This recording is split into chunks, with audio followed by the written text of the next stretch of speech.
जिसमें आपने संक्षिप्त में गोवर्धन धारण की लीला और भगवान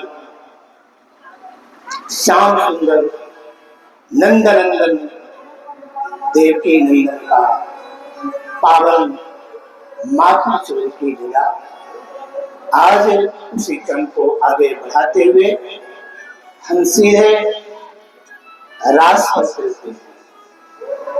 यह भागवत का पंच प्राण श्री महारास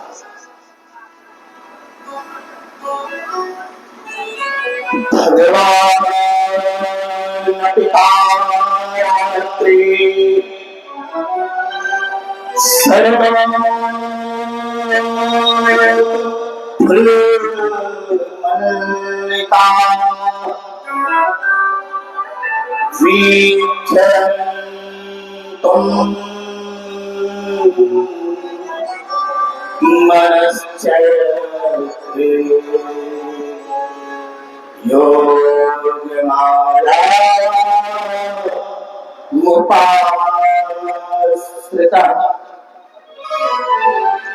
क्या कह रहे हैं? श्री सुखदेव महाराज कह रहे हैं भगवान का रात्रि या जो रासलीला का प्रसंग है, जो आगे आप प्रसंग सुनेंगे, देखने में तो जरूर आपको बहुत ही अटपटा लगेगा, क्योंकि भगवान ने दूसरे स्त्रियों के साथ गोपियों के साथ विहार किया। तो ये अज्ञान की जो दृष्टि है, इस अज्ञान की दृष्टि में हम देखते हैं कि भगवान ने गोपियों के साथ रास विहार किया है, अर्थात दूसरे पत्नी के साथ किया है। तो लौकिक दृष्टि से यह गलत पड़ता है, किंतु जब आप शास्त्रों का अध्ययन करेंगे तो ये जो रास है, तब इस रास की भावना को समझेंगे कि रास वो किसके बीच रहा है।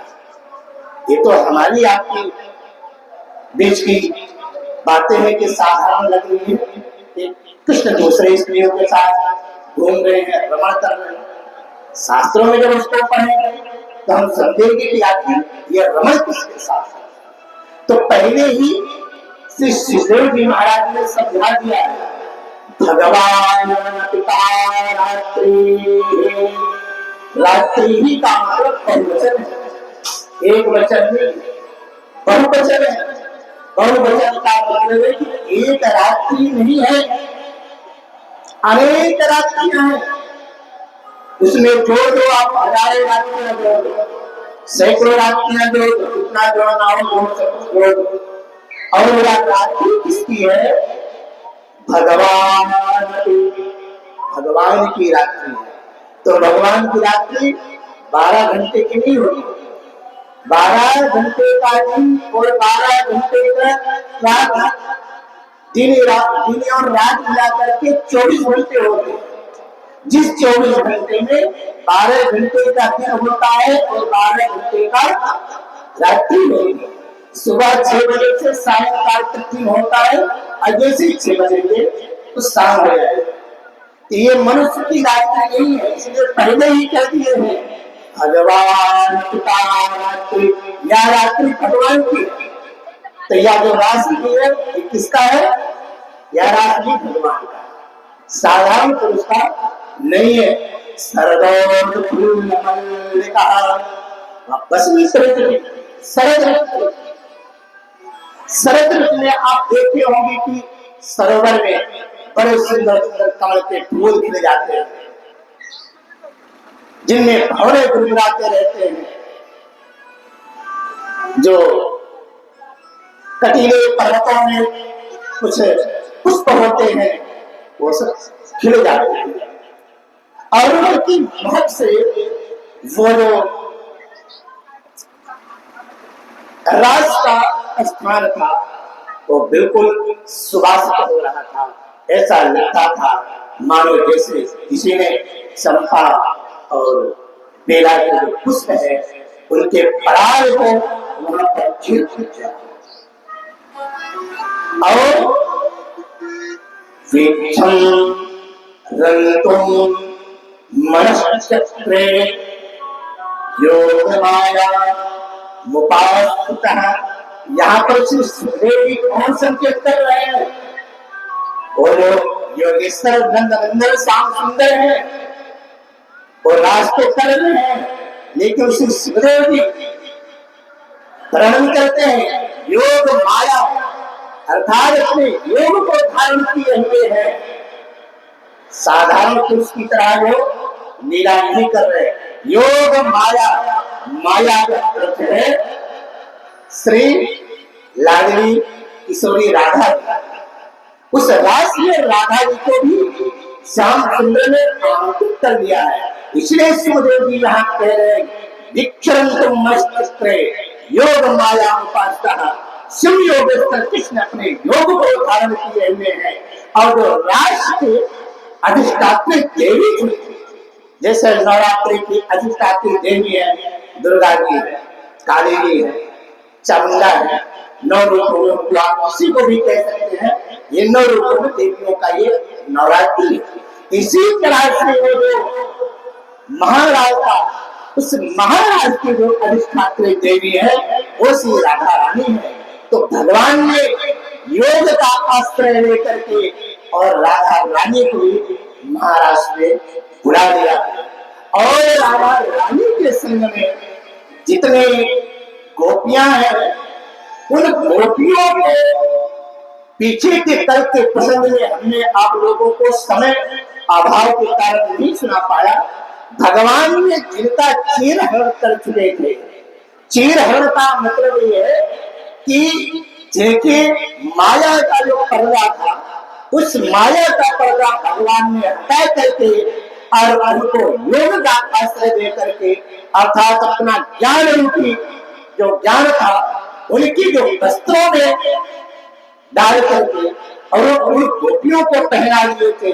अर्थात भगवान श्री कृष्ण ने जिन गोपियों को चीरहरण कर दिया था और चीरहरण करने वाले गोपियों को ही रास में आमंत्रित किया था, वही गोपियां इस रास मंडल में पधारी है। और दूसरे किसी का समावेश या दूसरे किसी का प्रवेश वहां पर श्रद्धा वर्जित।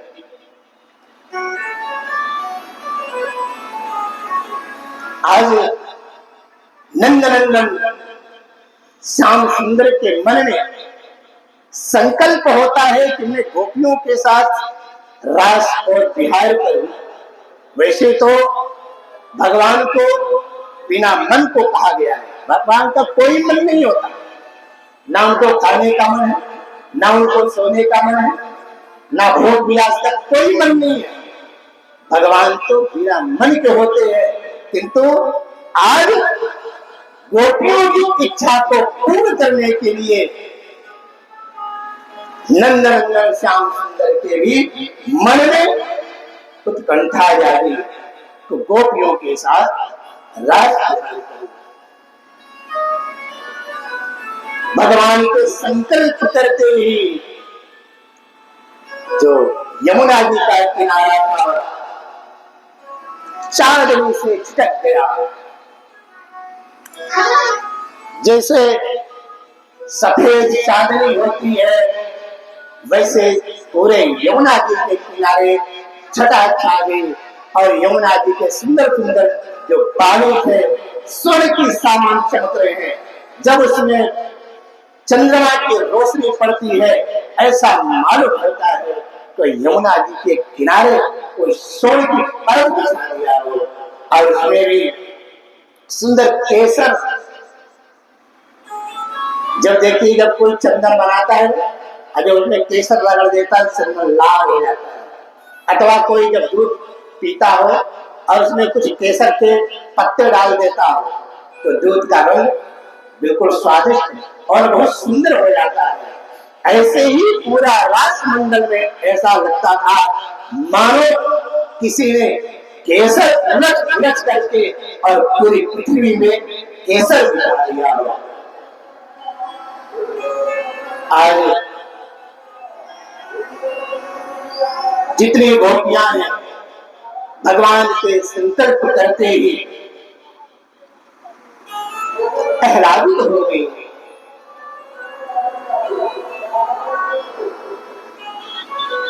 समस्त प्राणियों के हृदय में निवास करने वाला